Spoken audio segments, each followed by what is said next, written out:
जो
जन्माष्टमी का दिन रायश्री मत के जीवों के लिए बहुत ही खास। ये पर्व हम लोग कोई कृष्ण जन्माष्टमी के हिसाब से नहीं मनाते। आज के दिन दो रायश्री दयाल के अवतारों ने जन्मदिन लिया।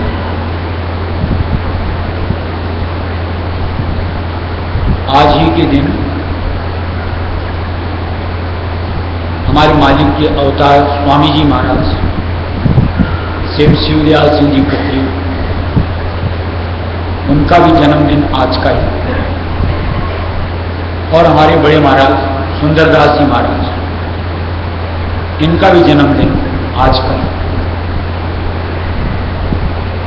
इसलिए हम लोग जन्माष्टमी का भंडारा उत्सव के रूप में मनाते हैं।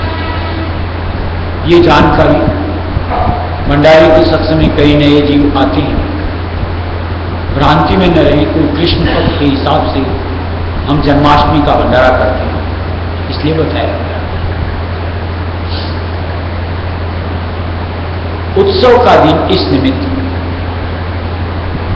कि संतों का आविर्भाव यानी जन्म लेना इस मंडल में हम जीवों का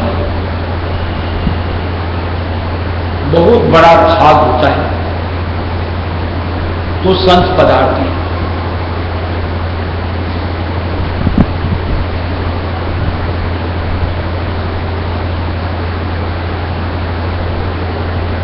आज उनकी शरण जिन जीवों को भी मिली,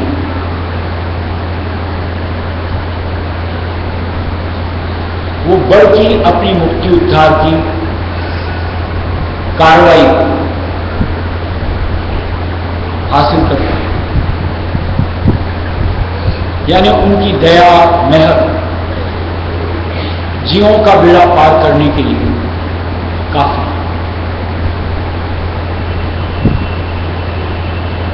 संतों का इस मरमंडल में आने का एक ही तात्पर्य होता है,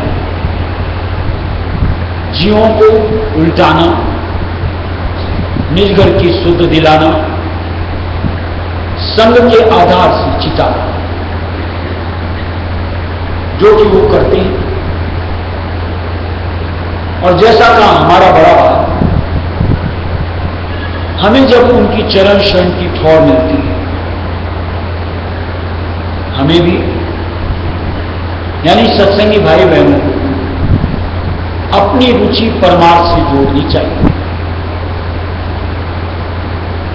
यानी मूल उद्देश्य भक्ति का धारण करके उसमें अपनी पैर यानी पैठ जमानी चाहिए।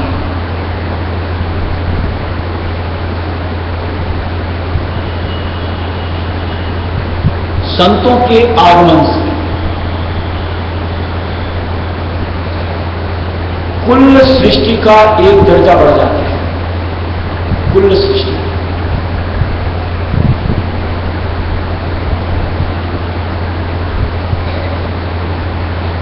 ये प्रक्रिया स्वतः होती है।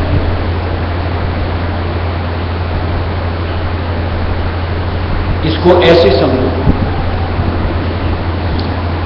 जैसे हम लोग देखते हैं कोई भी देश का प्रतिनिधित्व करने वाले आला अफसर जब आते हैं, यानी वहां के प्रधानमंत्री, राष्ट्रपति, तो वो आकर के सामने जिस भी देश में जाते हैं उसके लिए बहुत सी घोषणाएं करते हैं।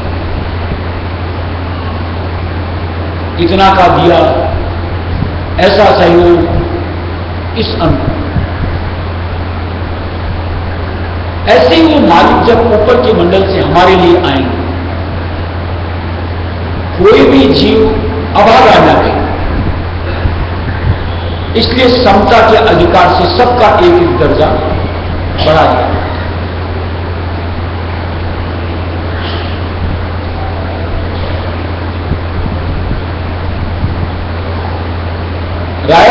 मत के हिसाब से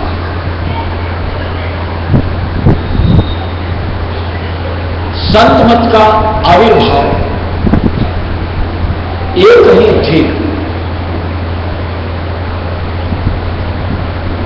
कि वो आकर के कूक लगाती, टेर देती,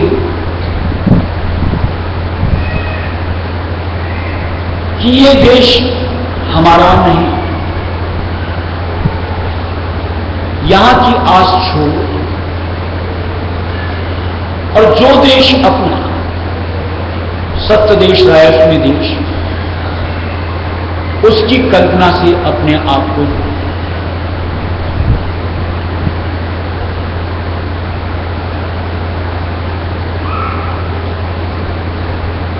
उस धारणा को जो बनाते हैं उसको पूर्त करने के लिए मालिक साकार के जरिए से हम जीवों को अपने संग का आधार देते, सत्संग सेवा का ब्रोत देती। जो जीव रुचि के साथ सत्संग सेवा में अपने आप को जोड़ता है वो अपने आप की स्थिति का बदलाव करता चला जाता है।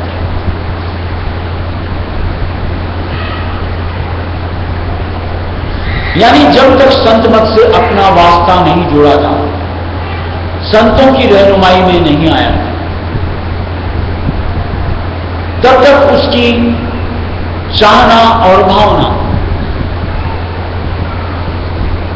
दुनिया से जुड़ी हुई, बाहर मुक्ता की तरफ बिखरी हुई और नीचे की जानिब थी।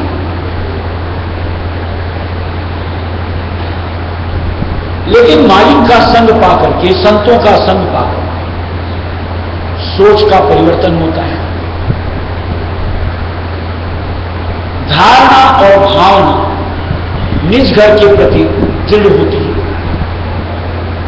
और रुख नीचे की जगह मालिक की तरफ ऊपर की जानिब आ जाता है।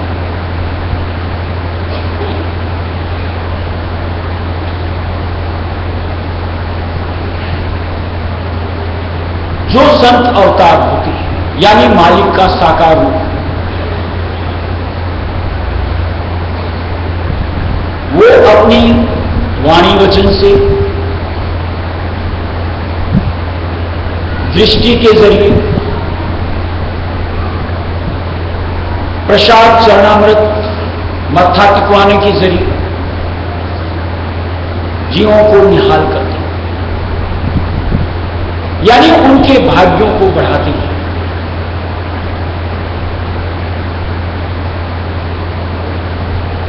मन जो कि विकारों से जुड़ा हुआ,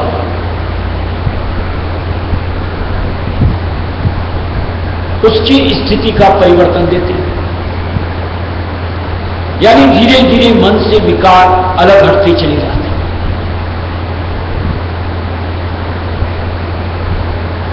और निर्मल भाव और निर्मल चाह मालिक को हासिल करने की और निज घर पहुंचने की सत्संगी के अंतर में फूर्ति है। और जहां अंतर से इस निमित्त की चाह उठती है, मालिक यानी रायस्वी दयाल साकार के जरिए निराकार की कनेक्शन करवाती, संजोग दिलवाती और उस संजोग को पाकर की सूरत यानी हम जीव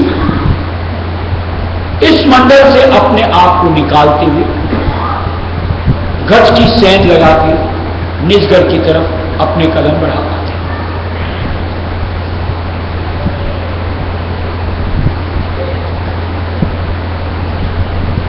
बड़भागी वो जीव जिनको वक्त गुरु की शरण मिलती है, उनके ऊपर भाव और प्यार कायम होता है और उनकी रहनुमाई में रहकर परमार्थ को कमाना उसका लक्ष्य बनता है।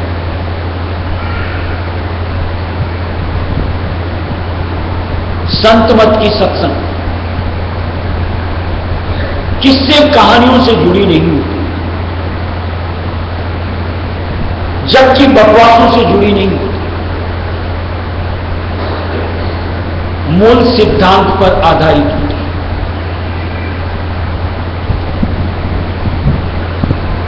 और मूल कहा जाता है, यानी चेतन सत्ता जो हम सुरत यानी आत्माएं और इनका भंडार मालिक की कुल रहस्यमय दया, इन दो के ऊपर ही जोर दिया जाता है।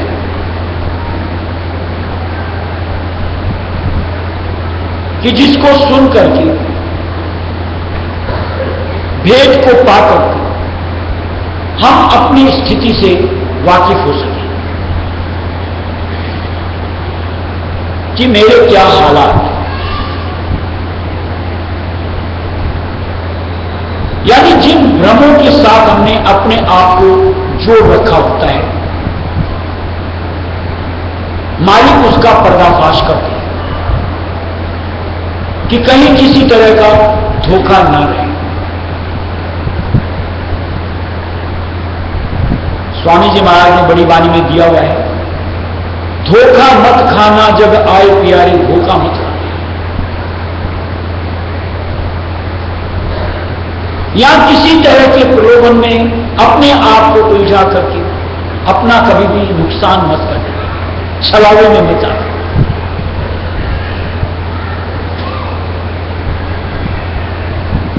संतों के वचनों को चित्त धरो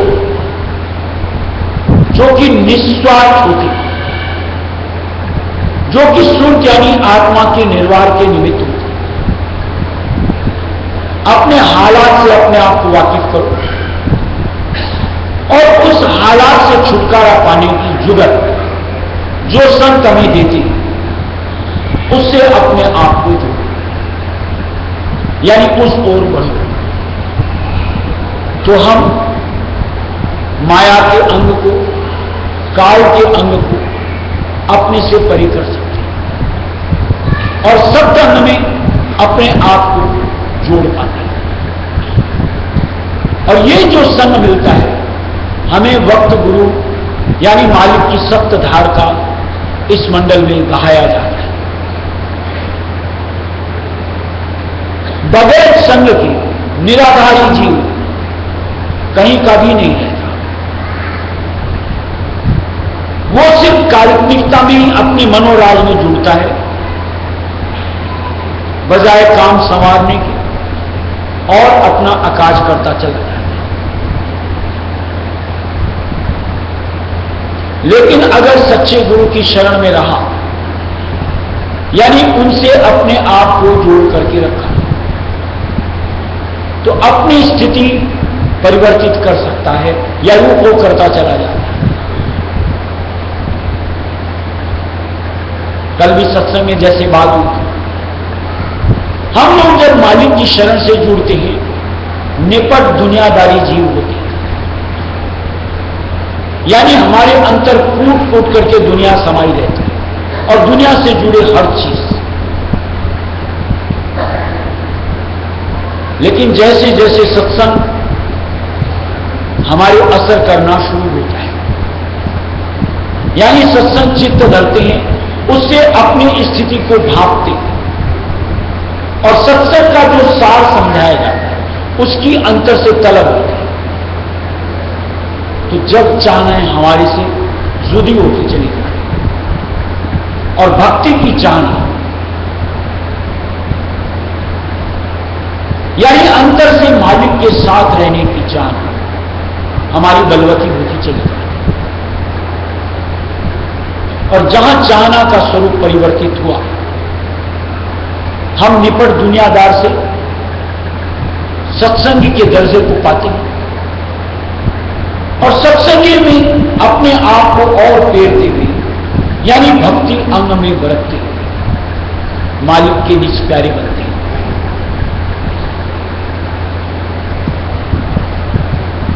और जो जीव मालिक का यानी अपने गुरु का निज प्यारा बन गया, उसकी जीवित मुक्ति हो जाती है।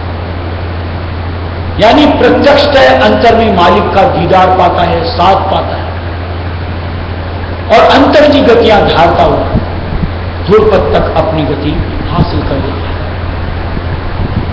और ये सिर्फ और सिर्फ वक्त गुरु के जरिए होता है।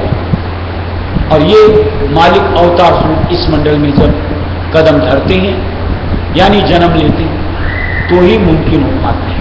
और इसीलिए हम आज का दिन भंडारे के रूप में मनाते हैं। सतगुरु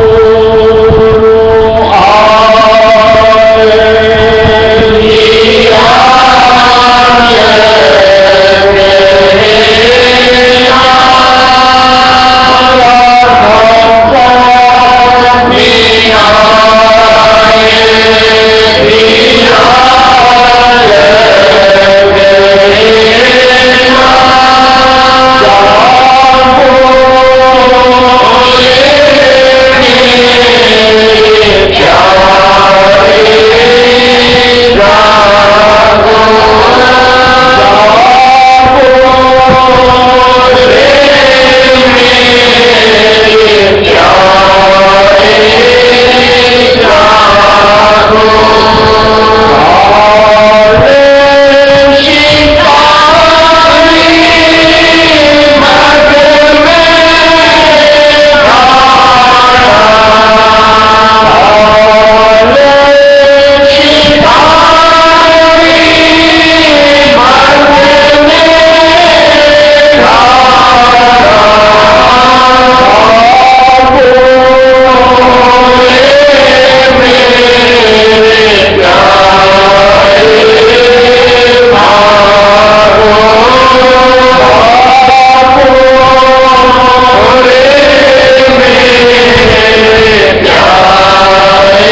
यानी वक्त गुरु यानी सच्चे गुरु का आधार।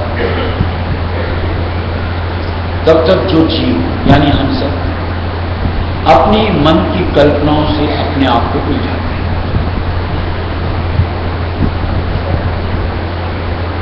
यानी एक एक के बाद एक के बाद एक चाहनाएं उपजती है और उसको लक्ष्य बनाकर उनसे अपने आप को जोड़ते हैं कि इससे मुझको सुख मिलेगा।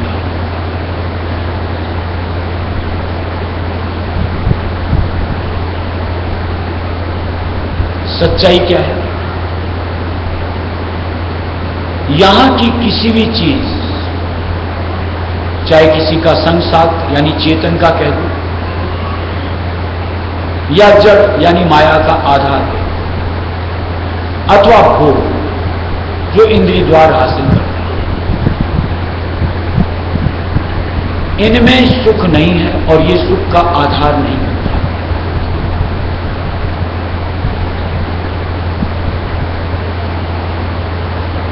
संतों ने जो निष्कर्ष निकाला है, अगर उनको अपन सही मानते हैं तो ये बजाय सुख के दुख के कारण होते हैं। यानी अपनी चाहनाएं इनसे जुड़ी नहीं होनी चाहिए सत्संगी के स्वरूप में आने के बाद।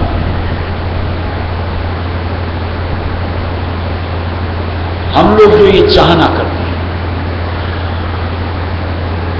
एक किस्सा सुना हुआ होगा, पुनः मुझको भव।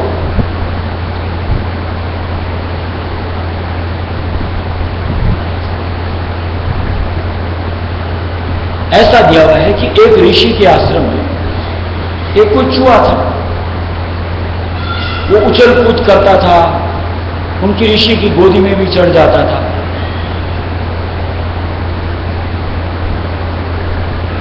अगल बगल कोई बिल्ली घूमती थी,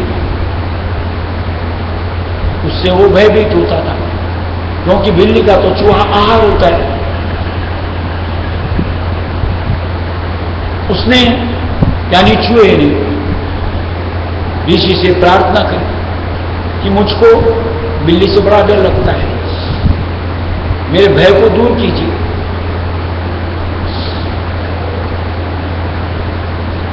तो कोई गति वाले होंगे संत, उन्होंने उसकी काया तब्दील कर दी, यानी चूहे से उसको बिल्ली बना दिया।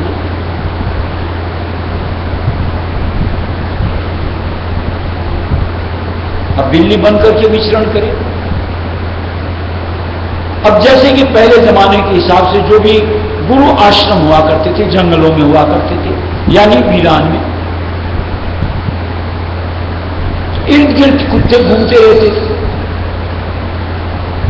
कुत्ते की आदत, जहां बिल्ली को देखा झपटा मारो। अब बिल्ली को कुत्ते का भय समाने लगा कि कब मुझको दबोच लो। चाहनाएं कि देखो, भय की बात देखो। उसने फिर ऋषि से पुकार कर कि मुझको कुत्ते का भय सताता है। अब ऋषि तो होते ही दयालु, उसके भय का निदान कर दो, चल कुत्ता बन जा। काया परिवर्तित हुई, बिल्ली से कुत्ती बन गई।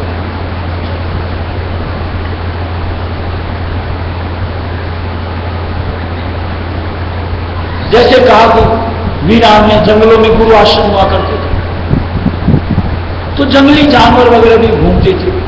अब कुत्ते को उनका डर लगे। बोला क्या चाहता है कि देखो, जंगल का तो शेर ही राजा होता है, उसको किसी का भय नहीं होता। बस अंतिम बात का मुझको शेर कर दीजिए। तथास्तु शेर बन गया। और जहां शेर ना शेर का तो आहार मनुष्य, प्राणी मात्र, संत की तरफ लपका ऋषि की तरफ। तो उन्होंने देखा ये तो आगे आएगा, श्राप दिया, पुनः मुझको शेर से वापस हुआ। हमारी चाहनाएं क्या होती है कि बस इतना और हो जाए। अभी हम लोग बड़े दुखी हैं, हाथ तंग रहता है, घर परिवार से दुखी रहते हैं, छोटा सा है बड़ा हो जाए, यानी कल्पनाएं ऐसी, एक फैक्ट्री है तो हो जाए, इतना काम है इतना हो जाए, अपने ही लिए आफत मोल लेते रहते। कहीं सबर संतोष होता है? यानी जब इतने से उतना होता है आगे की चाह खड़ी हो जाती है। अंत में हश्र क्या होता है? वो शेर वाला सा कि हम ही को घेरता है, दबोचता है, हमारा ही आकाश करता है, यानी भजन भक्ति करने लायक छूटता ही, फुर्सत ही नहीं, उसी जंजाल में अपने आप को ले जाता। संत ये समझाते हैं कि ये जो चाहनाएं दुनिया की निस्बत की पन पाती हो, अंतर से उठा, ये दुख का मूल है। बाज आ जाओ इनसे छुटकारा पा। सच्ची चाह अंतर से निकाल कि बस मालिक तुम्हारी शरण, तुम्हारा आधार चाहिए, वो सुख का बास है। बस कहीं तकदीर से ऐसों का साथ मिल जाए, सच्चों का, उनकी शरण में हर चीज की पूर्ति है, शकून है, शांति है, यानी हर अभिलाषा हमारी मालिक से जुड़ी होती है और किसी चीज से हमारी कोई लेन देन कहो नहीं रहता। दुनिया में रहते हुए भी, कल जो सत्संग बात की, गृहस्थ में रहते हुए, कल या परसों हम अचाह हो जाते हैं सच्चे भक्त बनने से, निपट दुनियादार से, सत्संगी से मालिक के नीच प्यारी यानी गुरुमुख बनने से। फिर एक ही चाह कि रहे चरणन लवलीन, कि बस मालिक के चरणों में लवलीन हो जाऊं, यानी उनमें खा। और संत मत ऐसी ही भक्ति करवाता है। जैसे जैसे जीव संतों की शरण में आकर के करीब आता है, अपना हर उन पे वारता चला जाता है, चाहे काम कहो, क्रोध कहो, लोभ कहो, मोह कहो, यानी जिनसे भी घिरा होता है। और वो मालिक हमसे लेते भी यही चीज है, यानी हमारी खोट, यानी हमारा विकार, और हमसे उनके लिए कुछ भी लेने का नहीं होता। क्या देंगे हम उनको, और यहां से क्या ले जाएंगे जो उस मंडल में ना हो। और उनका आने का एक ही मकसद, हमें बख्शिश करना, दान, मेहर, दया, जिससे हम निहाल होते हैं। बस काश ऐसी सच्ची शरण, ऐसे सच्चे संत मिल जाएं, बेड़ा पार। राधा बार बार